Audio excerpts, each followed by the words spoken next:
यानंतर बातमी आहे अकोल्यामधून। अकोल्यामधील शेतकरी संवाद कार्यक्रमात शरद पवार गेले होते, तेव्हा त्यांना निवेदन देण्यासाठी अनेक जण पुढे आले। त्यातील एका निवेदनाने शरद पवारही क्षणभर स्तब्ध झाले, कारण त्या निवेदन पत्रातील मजकूरच तसा आहे। ते निवेदन एका 34 वर्षांच्या अविवाहित तरुणाचं होतं। वय वाढून सुद्धा माझं लग्न होत नाहीये, नवं आयुष्य सुरू करण्यासाठी जोडीदार मिळवून द्या अशी विनंती त्यानं पत्रातून शरद पवारांना केली। सध्या हे पत्र सोशल मीडियावर प्रचंड व्हायरल झालंय।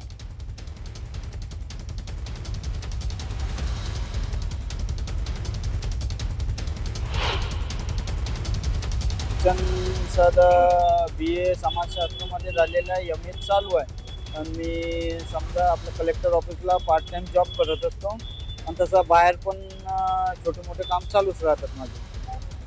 काय अपेक्षा काय आता तुमची? अपेक्षा एवढीच आहे की पवार साहेबांनी माझं म्हणजे कुठल्याही समाजातल्या एखाद्या मुलीसोबत माझं लग्न लावून द्या। पण त्याच्या पत्रावरून एक गोष्ट लक्षात येते की तो किती अस्वस्थ आहे, म्हणजे त्याचं वय वाढत चाललंय।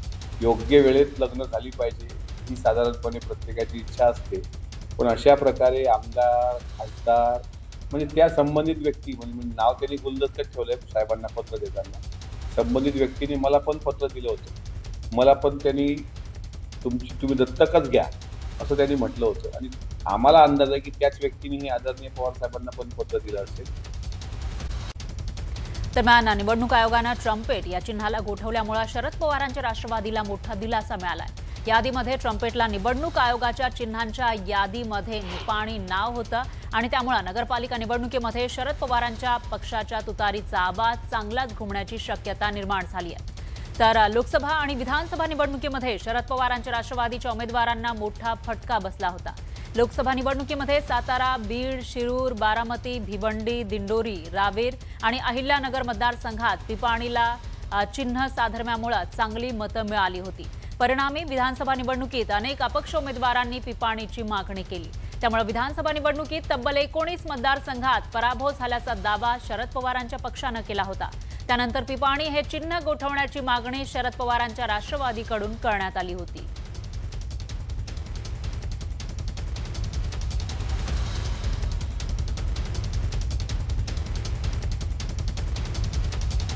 तर विधानसभा निवडणुकीमध्ये कोणकोणत्या मतदारसंघात पिपाणी चिन्हामुळे पवारांच्या राष्ट्रवादीला फटका बसला होता ते आपण बघूयात ग्राफिक्सच्या माध्यमातून।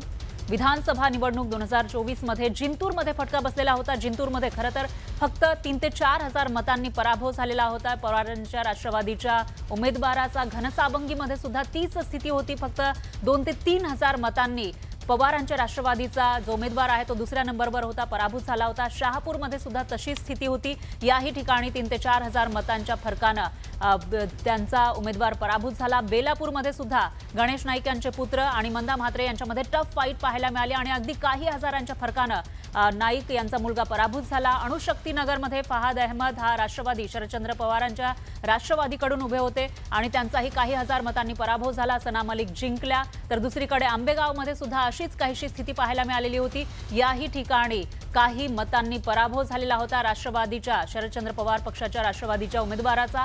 पारनेरमध्ये सुद्धा काही हजार मतांनी पराभूत झाला होता शरद पवारांच्या राष्ट्रवादीचा उमेदवार। केजमध्येही तशीच स्थिती पाहायला मिळाली। शरद पवारांच्या राष्ट्रवादीचा उमेदवार नंबर 2 ला होता। पहिल्या उमेदवाराचा विजय झाला आणि दुसऱ्या नंबरला फक्त काही हजार मतं कमी पडली। तर परंडामध्ये सुद्धा शरद पवारांच्या राष्ट्रवादीच्या पक्षाच्या उमेदवाराचा हा पराभव झालेला होता आणि त्याही ठिकाणी फरक हा काही हजारांचा, काही शेंचा होता।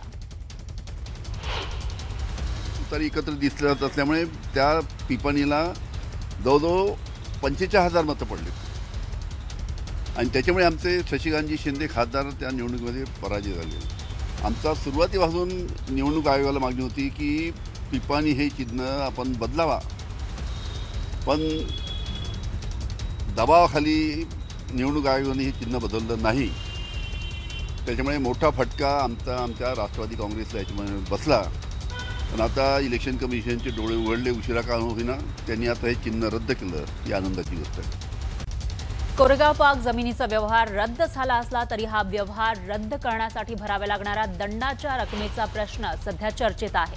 या दंडाच्या रकमेवरून राज्याचे महसूल मंत्री चंद्रशेखर बावनकुळेंनी आधी सवाल उपस्थित केले होते. मात्र अवघ्या 24 तासात बावनकुळेंनी आपल्या वक्तव्यावरून सारवासारव केली आहे. ही सरकारी जमीन असल्यानं व्यवहार करताना आकारला जाणारा दंड तपासून घ्यावा लागेल आणि व्यवहारासंदर्भात पाठवण्यात आलेली नोटीसही तपासून पाहावी लागेल असं विधान बावनकुळेंनी काल केलं होतं. दरम्यान काल केलेल्या या वक्तव्यानंतर बावनकुळेंनी पुन्हा खुलासा केलाय.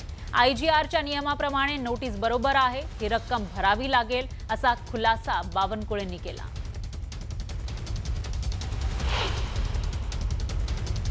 IGRला मी चेक करायला लावणार आहे की तुम्ही जे 42 कोटी वसूल करतायत, जो व्यवहारच रद्द आपल्या सरकारला करायचा आहे, जो व्यवहारच त्या ठिकाणी रद्द होणार आहे, कारण ती सरकारी लँड आहे. चौकशी समितीला आमच्या चौकशी समितीचे पॅरामीटर काय आहे, कोणी गडबड केली आहे. सातबारे बंद असताना जे प्रॉपर्टी कार्ड तयार झालं, प्रॉपर्टी कार्ड न बघता कशी रजिस्ट्री झाली, हे सर्व 300 कोटीवर 60% 21 कोटी हे नोंदणीचे आणि करार रद्द करण्याकरता तेवढाच रक्कम म्हणजे 60%ची जी रक्कम आहे 21 कोटी रिकन्व्हेन्स करण्याकरता तेवढीच रक्कम लागतं. त्यामुळं IGRनी पाठवलेली नोटीस योग्य आहे असं मला IGRनी सांगितलं.